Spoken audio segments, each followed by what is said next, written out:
Bonjour à tous, on va aujourd'hui corriger des exercices qui proviennent du manuel Hachette Kalao, premier STMG 2019. Donc exercices 48 et 49, page 111, qui sont 2 QCM et qui permettent d'appliquer en fait ce qu'on sait sur les tableaux de variation ou sur les courbes de fonctions en lien potentiellement avec la dérivée. Alors on va commencer par l'exercice 48. Donc c'est un QCM sur un tableau de variation d'une fonction f. Pour chaque question, on nous demande d'indiquer la bonne réponse. Donc la première question, il s'agit de comparer f de 3 et f de 5, c'est-à-dire l'image de 3 et l'image de 5. Alors le 3 se trouve bien entendu entre 2 et 7, il se trouve ici, je viens de l'écrire. Le 5 se trouve aussi entre 2 et 7. Et donc on demande si f de 3 est plus petit que f de 5, si f de 3 est plus grand que f de 5 ou si alors on ne peut pas savoir. Alors ici, donc c'est pas 35 que j'ai écrit, c'est bien 3 et 5. Donc le 3 et le 5 sont dans l'ordre et on voit qu'à cet endroit-là de la courbe, en fait, la fonction est décroissante. Elle est même strictement décroissante puisqu'on a une flèche qui descend de 5 vers 2 ici, ce qui signifie que f de 3 va être un peu plus haut sur cette flèche que f de 5. Voilà, donc en fait f de 3, on sait que ça va être plus grand que f de 5. Ensuite, comparer f de 1 et f de 3. Alors, f de 1 va se trouver à la verticale du 1, le 1 qui se trouve lui-même entre moins 2 et 2. Donc f de 1 va se trouver quelque part par ici sur notre tableau de variation. Donc un endroit qu'on ne sait pas dire en fait quelle est la valeur ici. On sait que c'est entre moins 1 ici et 5, mais malheureusement on ne sait pas laquelle valeur parmi toutes celles-là va correspondre à l'image de 1. Donc pareil pour f de 3. f de 3 va se trouver ici. Donc on va savoir que c'est entre 5 et 2, mais on va avoir aucune précision en fait sur à quel endroit est-ce qu'on est. Est-ce qu'on est plus proche de 5, plus proche de 2? On n'en sait rien. Donc en fait on pourrait très bien avoir f de 1 qui vaut 0 par exemple, puisque 0 est bien entre le moins 1 et le 5. Donc on pourrait très bien avoir 0 ici. Et puis on pourrait très bien avoir f de 3 qui vaut par exemple 4. Puis dans ce cas-là, on aurait f de 1 plus petit que f de 3.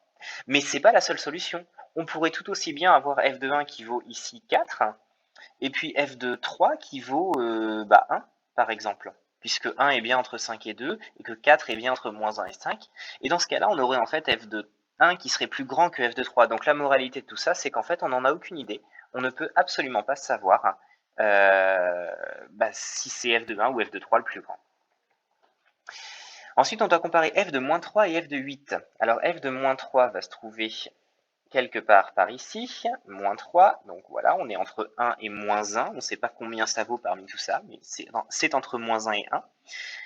Et f de 8, par contre, f de 8 c'est ici, et donc le 8, on va savoir qu'on est entre 2 et 7. Alors du coup, on sait que f de moins 3, comme c'est entre moins 1 et 1, c'est plus petit que 1, en particulier, alors que f de 8 est plus grand que 2. Et donc là, en fait, on peut savoir, puisque le 2 étant lui-même plus grand que le 1, en fait, dans l'ordre, on va avoir l'image de moins 3 qui se trouve ici. Ensuite, on va avoir le 1 qui est un peu plus grand. Ensuite, on va avoir le 2 qui est plus grand que 1, bien sûr. Et enfin, on va avoir l'image de 8. Donc là, on peut répondre et on sait que f de 8 est plus grand que f de moins 3. Donc, f de 8 est plus grand, réponse A. Exercice numéro 4, variation de la fonction f sur moins 1, 1. Alors, sur moins 1, 1, donc le moins 1 se trouve... Alors, quand on dit sur moins 1, 1, ça signifie que c'est le x qui vaut entre moins 1 et 1. Donc, on place le moins 1 et le 1, qui sont tous les deux en fait entre moins 2 et 2. Et comme cet intervalle-là, il est entre moins 2 et 2, en fait, on est sur une petite restriction de la flèche qui monte ici. Et ça signifie tout simplement qu'à ce moment-là, sur l'ensemble de cet intervalle moins 1, 1, la fonction elle est croissante. Donc, on obtient la réponse A pour la question 4. Alors, je nettoie un petit peu mon tableau de variation. Voilà. Ensuite, le coefficient directeur de la tangente à la courbe de f au point d'abscisse moins 4. Alors, au point d'abscisse moins 4, donc on est ici.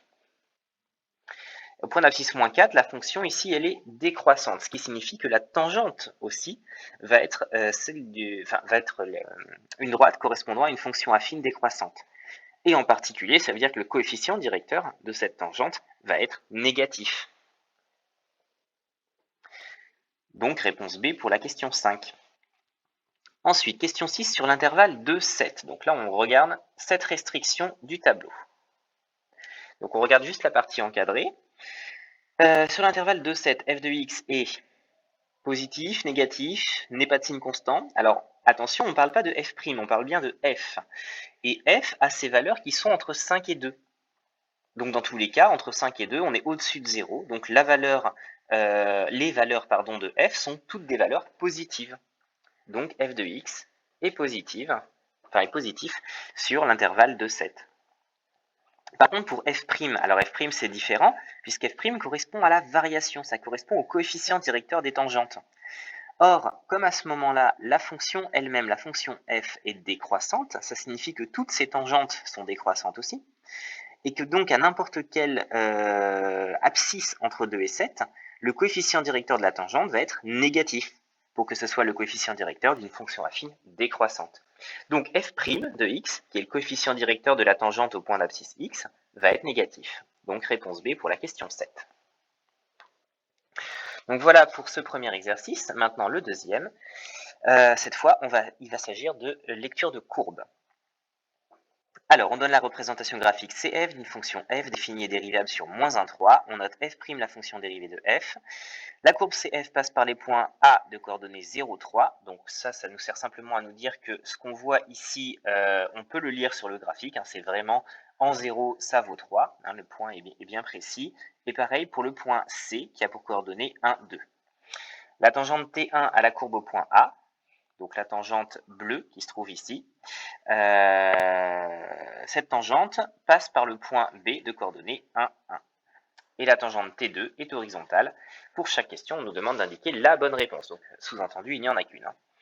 Alors, f de 0, c'est l'image de 0 par la fonction f. Donc, on part de 0, on va chercher la fonction f et on regarde quelle est l'ordonnée du point que je viens de trouver sur la fonction, sur la courbe de la fonction f. Donc, l'ordonnée en question, c'est 3, réponse C.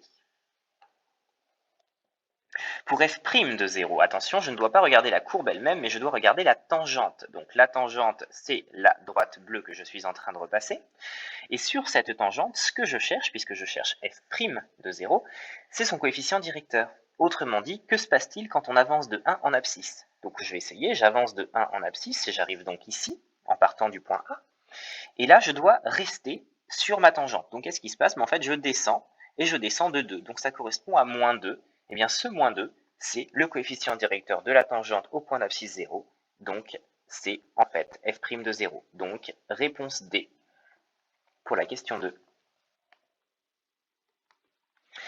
Pour f de 1, je vais en 1 en abscisse. Je vais chercher le point de la courbe verte, de la courbe de f, donc la courbe CF, et je cherche son ordonnée. Son ordonnée est 2. Donc, j'obtiens la réponse A. Pour f' de 1, je vais prendre le point d'abscisse 1 qui se trouve sur la courbe, et je vais regarder la tangente, qui est donc ici la tangente T2.